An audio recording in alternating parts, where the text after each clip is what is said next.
his name.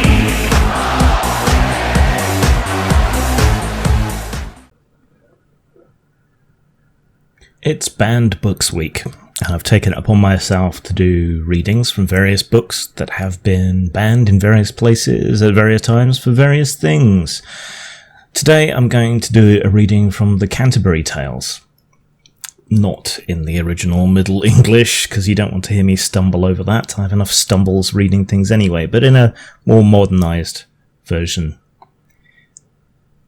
In its own way, this book is as important to the English language as Shakespeare is, as the King James Bible ever was. And yet at the same time it reveals a bawdiness and a rough edge to the language that has been polished off Shakespeare in the intervening years in a way that hasn't occurred here. Chaucer remains rough and crude, and that's in its favour, I think. It's kept it with a sense of reality over time, and so it's a shame that so often it doesn't get taught, or it gets sanitised, or passed over. I think the value we would gain from properly studying Chaucer would outweigh the downside of classrooms of giggling boys. But without any further ado, The Miller's Tale. The Miller's Tale is written very much in the form of a poem, short line by short line by short line. But in the translation process, it doesn't necessarily run together in the same way as Middle English. So I do apologise if I stumble a little or it seems slightly off, but this is partly my incompetence and partly the translation.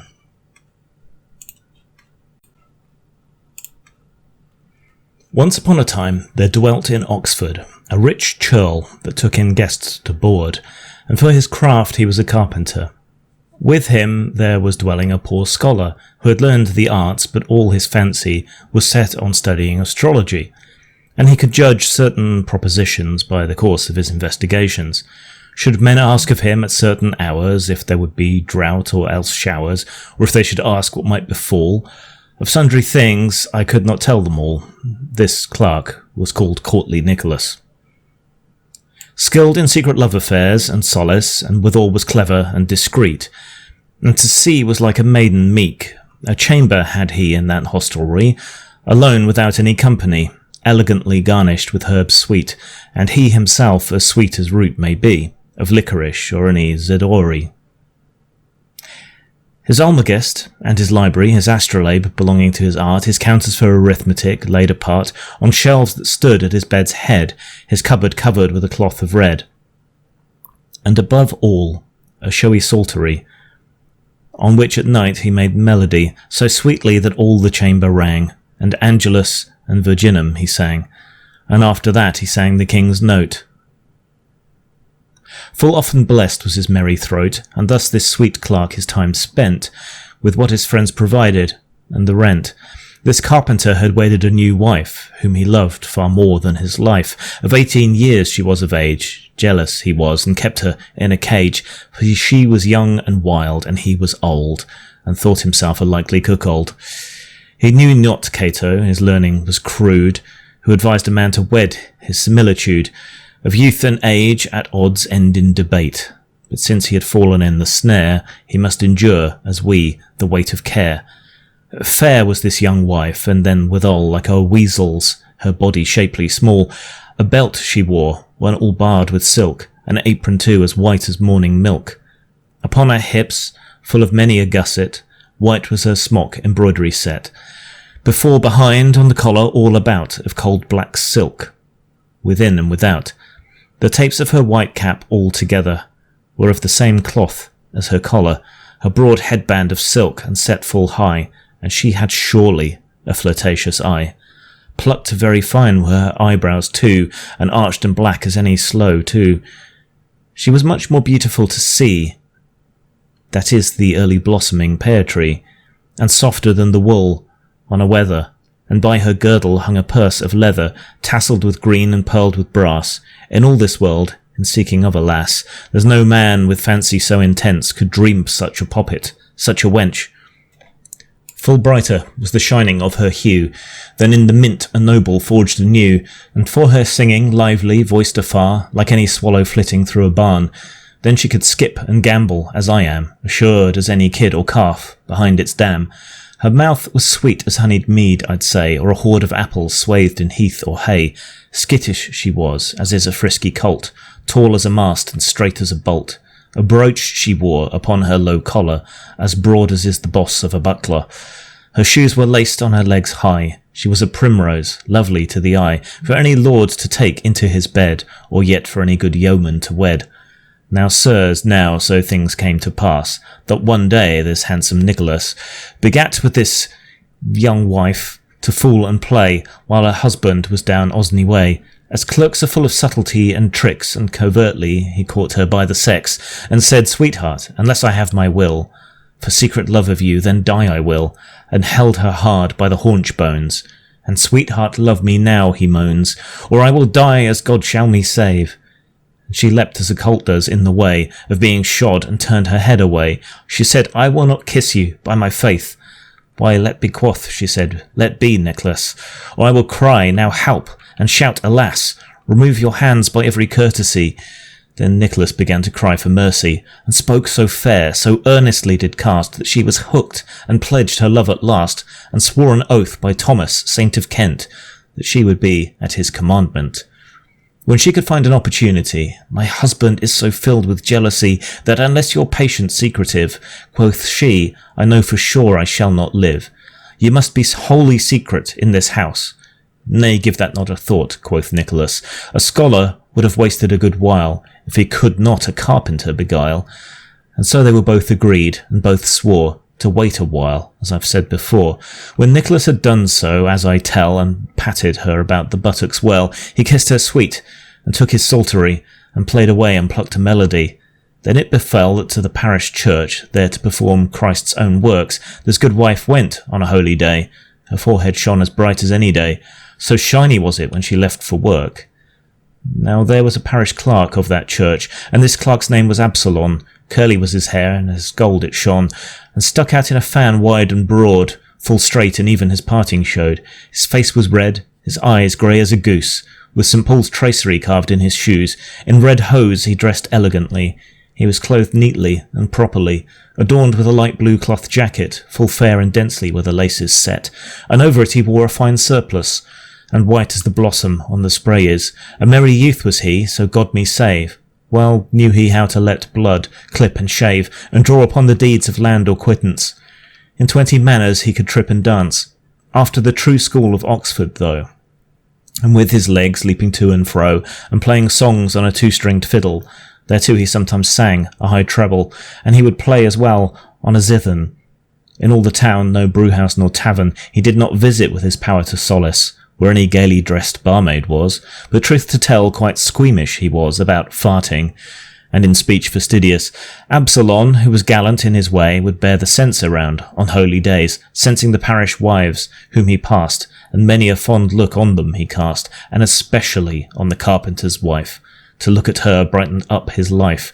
She was so trim and sweet and amorous, I dare well say if she had been a mouse, and he a cat, he'd have let upon this parish clerk, this gallant Absalom, has in his heart such a love-longing that from no wife would he take offerings. For courtesy, he said, he would take none. The moon when it was full bright shone, and Absalom his cithern did take. For love indeed he sought to wake, and off he went, lively and amorous, till he came to the carpenter's house, arriving there a little after cock-crow, and placing himself by a casement window that was let into the carpenter's wall. He sings in a voice, graceful and small, "Now, dear lady, if your wish be it, I pray you to have mercy upon me." In harmony with his music making, the carpenter awoke, and heard him singing, and spoke to his wife, and said anon, "What, Alison, do you hear Absalom singing thus below our bedroom wall?" And she, answering her husband's call, "Yes, God knows, John, I hear it very well." And so it goes. What more must I tell? From day to day this lively Absalom so woos her that he is woebegone. He lay awake all night, and then daily he combed his curling locks, and gaily he wooed by go-betweens and brokerage, and swore he would be her own true page. He sang and warbled like a nightingale. He sent her mead, sweet wine, and spiced ale, and flat cakes piping hot from the oven. And as she lived in town, coins to spend, for some folk are conquered by riches, and some by blows, and some by kindness, sometimes to show skill and agility. He played Herod in the mysteries, but what good did it do him? Alas, she so loves the handsome Nicholas, that Absalom might go blow his horn. For all his labour there was only scorn, and thus she made Absalom her dupe, and of all his eager wooing a joke. True indeed the proverb, and no lie, that men repeat, ever the sly nearby makes the distant lover out of favour, though Absalom knew madness or anger, because he was further from her sight. Nicholas nearby stood in his light.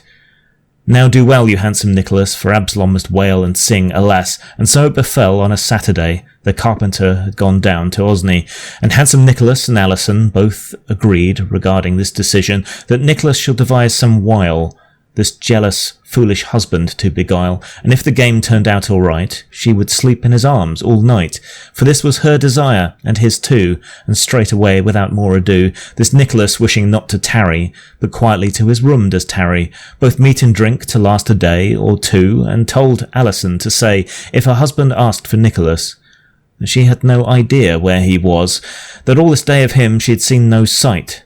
She thought he might be ill, so he might, for he had not answered the maid's call, gave no reply, whatever might befall. This continued all that Saturday, and Nicholas still in his chamber lay, and eat and slept as pleased him best, till Sunday, when the sun went to its rest.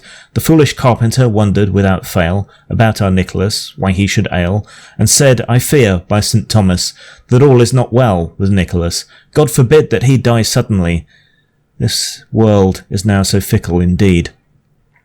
I saw a corpse today, borne to church, that only Monday last I saw at work. Go up, quoth he, to his lad anon, call at the door, or tap it with a spoon.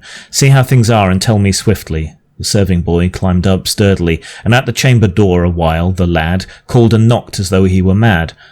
What how? What do you do, Master Nicolay? How can you lie asleep the livelong day? But all for naught, he heard not a word. A hole he found, down by the skirting board, through which the cat was wont to creep, and into that hole he gazed full deep, and at last a glimpse met his sight of Nicholas, lying gaping there upright, as if he had caught sight of the new moon. Down he goes to tell his master soon of the state in which he found the man. The carpenter, to bless himself, began, and said, Help us, St. Fridesweed, a little man knows what shall betide. This man has fallen, through astronomy, into some madness or some agony. I always thought that's how it would be. Men should know what God meant us to see. Yes, blessed always is the simple man, with nothing but his faith to understand. So fared another clerk's astronomy. He walked in the fields, into the starry sky to pry, and see what should befall, till into the marl pit he took a fall.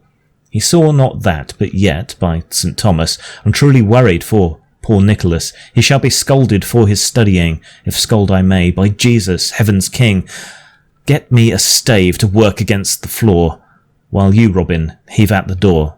He'll wake from his studying, I guess, and to the chamber door he gave address. His lad was a fellow big and strong, and heaved it off its hinges at once. Onto the floor the door fell anon. Nicholas sat there still as stone, and kept on gaping up into the air. The carpenter thought him in despair, and grasped him by the shoulders mightily, and shook him hard, and shouted loudly, What, Nicholas? What, ho? What? Look down! Awake, and think you of Christ's passion. I guard you with the cross from elf and sprite.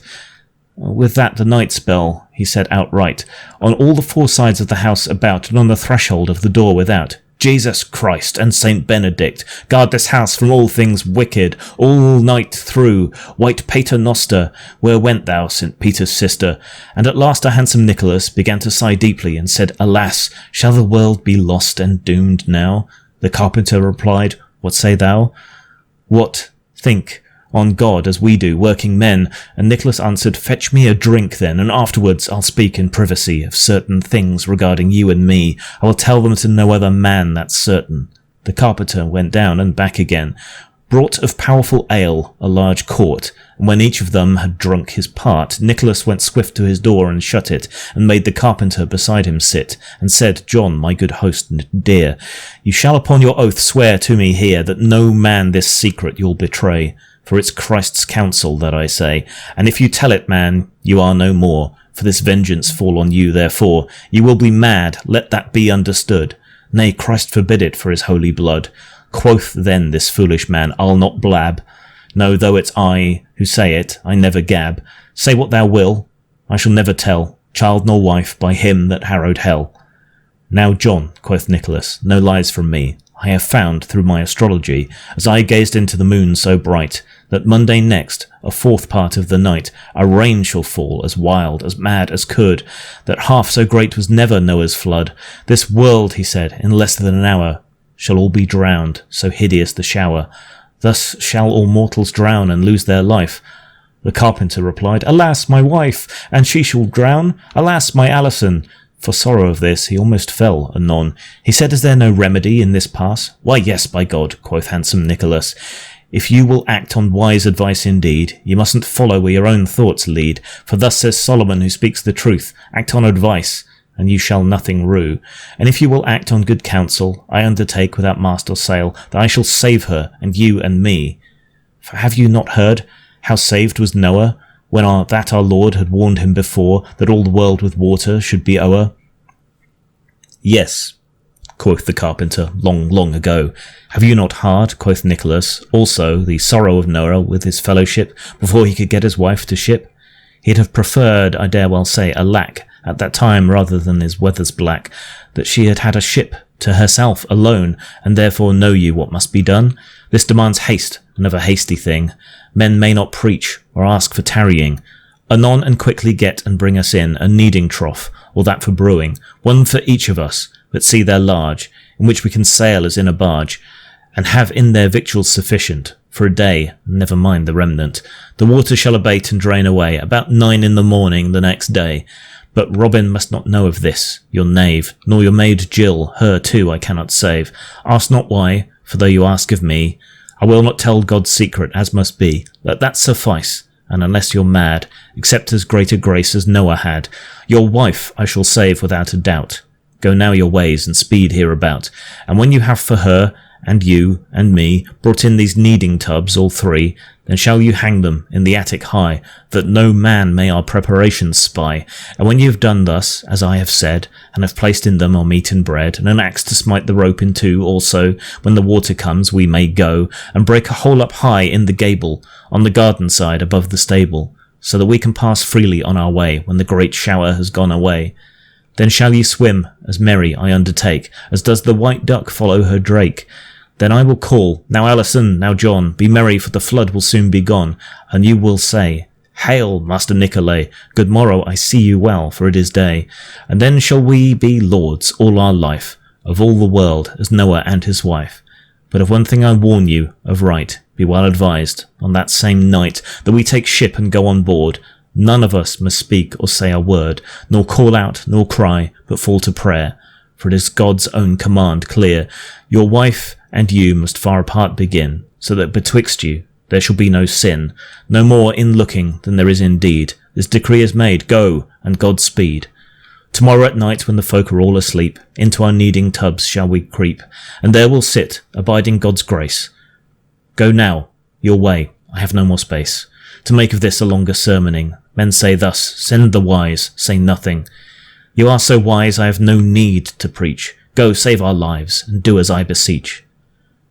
This foolish carpenter goes on his way, full often says alas and well away, and to his wife he told it secretly, and she already knew as well as he what this ingenious plan might signify. But none the less she made as if to die, and said, Alas, be on your way anon, help us escape, or we'll be dead each one. I am your true and very wedded wife. Go, dear spouse, and help to save my life. Lo, what a great thing is emotion. Men may die of imagination.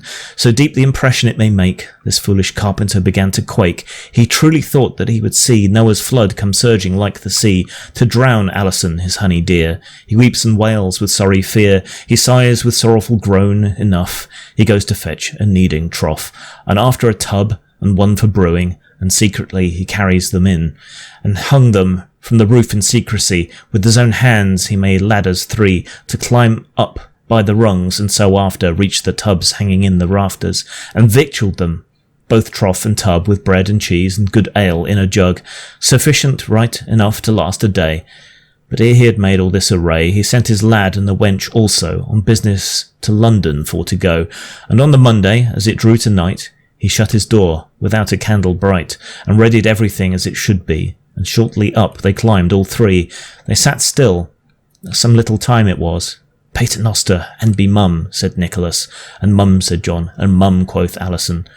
The carpenter completed his devotion, and sat quite still, and said his prayer, awaiting rain, and tried if he could hear. A dead sleep from all this business fell now on the carpenter, as I guess, about curfew time, or a little more. With troubling of his spirit he groaned sore, and often snored. His head awry was. Down the ladder steals our Nicholas, and Alison full softly down she sped. Without more words they slip into the bed, where the carpenter was wont to be. There was the revel and the melody, and thus lie Alison and Nicholas, at the affair of mirth and solace, till the bell for Lords began to ring, and the friars in the chancel to sing. The parish clerk, the amorous Absalom, who for love was always woebegone, upon the Monday was down at Osney to disport and play in company, and chanced to ask a fellow cloisterer privately of John the carpenter. The fellow drew him outside the church, and said, I know not, he's not been at work since Saturday. I think that he went for timber, where our abbot had him sent. For he for timber frequently will go, and stay at the Grange a day or so, or else he at his house, I would maintain, where exactly I could not be sure again. Now Absalom full jolly was, and light of heart, and thought, I'll wake tonight, for certainly I've not seen him stirring about his door since day began to spring. So might I thrive a shallop cockscrow, knockle secretly at his window, that's placed low upon his chamber wall. And Alison now I will tell of all my love longing, and I will scarcely miss, at least from her, the favour of a kiss. Some sort of comfort I'll have by faith. My mouth has itched all this long day. That is a sign of kissing at the least. All night I dreamed I was at a feast. Therefore I'll go and sleep an hour, say, and then all night will I wake and play. When the first cock had crowed anon, up rose this jolly lover, Absalom, and gaily dressed to perfection is, but first chews cardamom and licorice, to smell sweet, before he combs his hair, under his tongue true love herb Paris there. And in that way, to be gracious, he set out, and wanders off to the carpenter's house, and stood there still, under the casement window, until it touched his breast, it was so low, and soft he coughed, with a gentle sound. What do you, honeycomb, sweet Alison, my fair bride, my sweet cinnamon? Awake, my lover, speak to me, come, so little you think upon my woe, that for love I faint wherever I go. So wonder is it that I faint and sweat, I pine, just as a lamb does for the teat. Surely, darling, I have such love longing, that like a turtle dove is my pining. I scarcely eat as little as does a maid. Away from the window, Jack fool, she said. So help me God, there's no come up and kiss me. I love another, and unless I mistake me, are better than you, by Jesus, Absalom. Go on your way, or I'll hurl a stone, and let me sleep, in the devil's name, away. Alas, quoth Absalom, and well away, that true love was ever so ill bestowed. Then kiss me, if that's the most you owe, for Jesus' love, and for the love of me. Will you go your way with it, quoth she. Yes, darling, certainly, quoth Absalom. Then be ready, quoth she, I come anon. And to Nicholas she said, be still. Now hush, and you can laugh your fill. Then Absalom went down on his knees, and said, I am a lord in every degree, for after this I hope for more hereafter. Lover your grace, and sweet bride your favour. The window she undoes, and that in haste. Now do, quoth she, come on, no time to waste, lest that our neighbours should you espy. Then Absalom first wiped his mouth full dry. Dark was the night, like to pitch or coal, and at the window out she put her hole. And Absalom had better nor worse than this. and with his mouth her naked arse he kissed. Before he was aware, had savoured it, back he started. Something was amiss, for well he knew a woman has no beard. He felt something rough and long-haired, and said, "Fie, alas, what have I done?" "Tee-hee," quoth she, and clapped the window shut.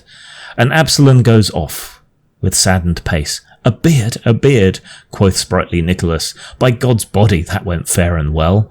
Now Absalom heard every word himself, and began his lip in anger to bite, and to himself he said, "I'll you requite." Who rubs himself, who scrubs at his mouth, with dust, sand, chipping, straw, and cloth. But Absalom, who often cries, "Alas, my soul consigned to Satan, if I'll have this town before my vengeance," quoth he. "For this humiliation well repaid I'll be. Alas," quoth he, "that I never blenched. His hot love was cold, and all quenched. For from the time that her arse he kissed, love he valued less than a stalk of cress. For he was healed of his malady, and love he did defy eternally. And weeping like a child, they took to beat. At gentle pace he slowly crossed the street to a smith, and he called Gervais is, who forges on his anvil harnesses. He sharpens shares and coulters busily. Absalom knocked on the doors all easily, and said, "Open, Gervais, and quick, anon." "What, who is that?" "It's me, Absalom." "What? Absalom? Christ blessed tree, I say, why up so early, Benedictite? What ails you? Some fine girl at a glance has brought you out on reconnaissance? By St. Neot, you know well what I mean." But Absalom, he gave never a bean, for all the jesting silently did stand. He had a deal more business on hand than Gervais knew, and said, "Friend so dear, that hot coulter in the chimney there, please lend it me. I've something needs doing, and full soon to you again it I will bring." Gervais answered, "Even if it were gold, or a bag full of nobles, all untold, you should have it, as I'm a true smith. Now, Christ's foe, what would you do with it?" "Let that," quoth Absalom, "be as it may. I'll tell you of it all another day." And caught the coulter by the cold steel. Softly out the door he began to steal, and then went off to the carpenter's wall. First he coughed, then he knocked withal, on the window as loud as he dared. Then Alison answered, "Who's there, that knocks so? I warrant it's a thief." "Why no," quoth he, "not so, by my faith. I am your Absalom, my sweet darling. Of gold," quoth he, "I brought you a ring. My mother gave it me. So God me save, full fine it is, and carefully engraved. This will I give you, if you will me kiss." Now Nicholas had risen for a piss, and thought he could improve the jape. He should kiss his arse ere he escape, and he raised the window hastily, and put his arse outside covertly, beyond the buttock to the haunch bone, and then spoke up the clerk, "Absalom, speak, sweet bird, I know not where thou art." Then Nicholas at once let fly a fart, as great as if it were a thunderclap. Clerk was nearly blinded with the blast, yet he was ready with his iron hot, and Nicholas right in the arse he smote. Off went the skin a hand's breadth round and some. The coulter had so burnt him on his bum, that for the pain he thought he would die. As if he were mad he began to cry, "Help! Water! Water! Help! For God's heart!" The carpenter, out of his slumber starts, hears him cry "Water!" loud as ever he could, and thought, "Alas, now here comes Noah's flood." Up he sat at once, no more ado, and with his axe he smote the cord in two, and down he went. He had no time to sell his bread or ale at all, but straight he fell onto the floor, and there a swooning was. Up start our Alison and Nicholas, and cry "Help!" and "Succour!" in the street. The neighbours, the lesser and the great, came running in to gaze at this man, who swooning lay, both pale and wan, for in the fall he had broken his arm. But he had still to suffer all the harm, for when he spoke he was borne down by handsome Nicholas and Alison. They told everyone that he was mad, afraid so in a fantasy he had of Noah's flood, that in his deep folly he had brought him kneading tubs 3 and had hung them from the roof above, and had begged them for God's love to sit there in the roof for company. The folk began to mock his fantasy. Up into the roof they gaze and stare, and turn all his hurt to jest right there. For whatsoever the carpenter averred, it was for naught. No man his story heard, and with great oaths he was so put down, he was considered mad throughout the town. For the clerks all said to one another, "The man is mad for sure, my dear brother," and everybody laughed at all this strife. and thus was had the carpenter's wife. For all his jealousy and keeping by, and Absalom had kissed his nether eye, and Nicholas is scalded on the bum. God save us all, and now this tale is done.